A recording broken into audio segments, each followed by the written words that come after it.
কি তোর আপন ছিলাম না রে জরিনা, আমি কি তোর আপন ছিলাম না। কি দাদারা এরকম গান গাইতো না? কয়েকদিন যখন চলে গেল, দাদাদের গান একহিম হয়ে গেল, চাচারা টান শুরু করে দিল। বেদের মেয়ে জ্যোৎস্নার চাচায় কথা দিয়েছে, আসতেছে জোরে কপালে লাথি মেরেছে।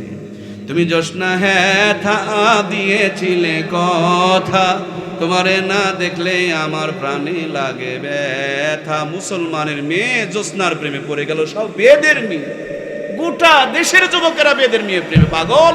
কয়েকটা দিন যেতে না যেতে জ্যোৎস্নার প্রেম শেষ, ফাটাফাটি আপার বাংলাদেশ শুরু হয়ে গেল। ফেটে যায় জোড়া দেওয়ার কোনো আঠা নাই। ভাই ভুলে গেছেন নাকি? মমতাজ আপা এক গান দিয়া ফাটাফাটির নেত্রী হয়ে গেলেন। আহারে ফাটাফাটির আপা, কয়েকদিন যেতে না যেতে ফাটাফাটি চাপা পড়ে গেল। সুন্দর করে বাংলাদেশটা ভাইরাল হয়ে গেল। বাদাম বাদাম দাদা কাঁচা। এই ভুলে গেলেন নাকি? ভাজা বাদাম নাই ভাই, শুকনা বাদাম নাই, সব কাঁচা বাদাম। আরে এত বাদাম খায় কেমনে রে মানুষ? কয়েকটা দিন যেতে না যেতে বাদামের দিন শেষ।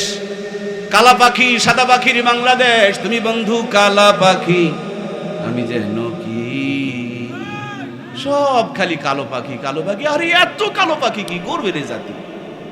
কয়েকটা দিন যেতে না যেতে কালো পাখির দিন শেষ, শুরু হয়ে গেল কুত্তার বাংলাদেশ। গান ভাইরাল হয়ে গেল কুত্তার বাচ্চা।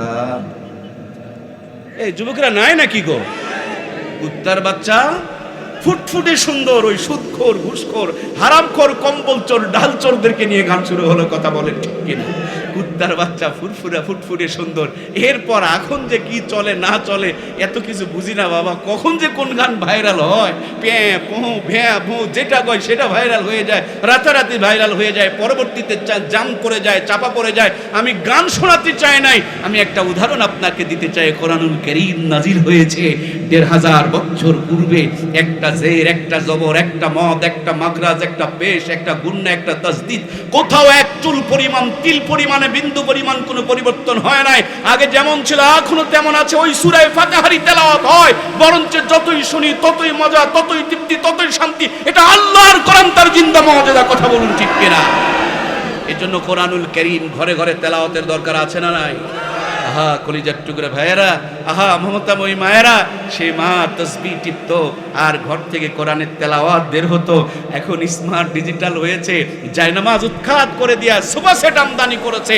তাসবির পরিবর্তে রিমোট টিপতে টিপতে রিমোটের বাটন খোয়াই দিয়েছে। হিন্দুরা মন্দির থেকে উলুধ্বনি দিচ্ছে আর মুসলমানের ঘর থেকে সাপ্লাই হচ্ছে। এর জন্য এরা কিরণমালা কটকটি পাখি বুনে গিয়েছে আর হিন্দু ছেলেদের সাথে ট্যাঙ্কি মারতে মারতে নিজের ধর্ম কর্ম ইজ্জতকে বিসর্জন দিচ্ছে। কথা বলেন ঠিক কিনা? সম্মানিত প্রিয় ভাইয়েরা আমার, আল্লাহ তাবারক তাআলা পবিত্র কোরআনুল কারীমের মধ্যে ইরশাদ করে বলেন, জাহারাল ফাসাদু ফিল বাররি ওয়াল বাহরি বিমা কাসাবাত আইদিন নাস। জলে এবং স্থলে যত অশান্তি দেখছো, আল্লাহ বলেন সব হলো তোমাদের হাতের কামাই। ঘরগুলোতে যখন তেলাওয়াত ছিল, রহমত আর বরকত ছিল। ঘরগুলোতে যখন কটকটি ঢুকেছে, তখন আমাদের সন্তানেরাই আমাদেরকে লাঠি পিটা, খাটা পিটা, জুতা পিটা করে বাপ মাকে মেরে ঘরের মধ্যে পুঁতে রাখতেছে। ঠিক কিনা? এই জন্য ভালো তো জগৎ ভালো, ভালো কর ভালো হোগা, ভালো করতে হবে তাহলে ভালো হবে। এই জন্য আপনারা আমার সন্তানকে যাই বানাবো বানাও, সবার আগে কোরআনের ফারমায়া ঢুকায় ইমানদারা বানাবো। এই ছোট্ট কথাটুকু কি আমরা বুঝতে পেরেছি? বুঝতে কি কথাটা পেরেছি? কারা কারা বুঝেছি আল্লাহর কোরআনকে সাক্ষী বানায়া? আরেকটা বারের জন্য হাত তুলি, লিল্লাহে তাকবীর। কোরআনকে সামনে নিয়ে একটু হাত দুটাই উঁচু করেন, দুটাই উঁচু করেন, এভাবে একটু হাতগুলো নড়া দেন। আর শাহজিম থেকে আমার আল্লাহ দেখছেন, মদিনা রওজায় নবীজিকে ভিডিও করে দেখানো হচ্ছে। কোরআনের সঙ্গে আপনাদের হাতের ছবি উঠে থাকতেছে। যাই করি আর নাই করি, সবার আগে আপনার আমার সন্তানকে কোরআনের ফারমায় ঢুকায়া ইমানদার বানাবো। রাজি আছি তো ইনশাআল্লাহ? সবার ঘরে ঘরে আল্লাহ তাআলা কোরআনের আলেম হাফেজ তৈরি করে দেখ, আমরা বলি আমিন। সকাল সন্ধ্যা কোরআনুল কারীম তেলাওয়াত করার তৌফিক দান করুক, আমরা বলি আমিন। টাকা পয়সা, ফ্রিজ, বিল্ডিং থাক আর না থাক, আমাদের ঘরে যেন কোরআন থাকে, আল্লাহ কবুল করুক, আবারও বলুন আমিন। আল্লাহ তাআলা কোরআনের সাথে যেন জান্নাতে যাওয়ার জন্য আমাদের তৌফিক এনায়েত করেন, আমরা পড়ি আমিন।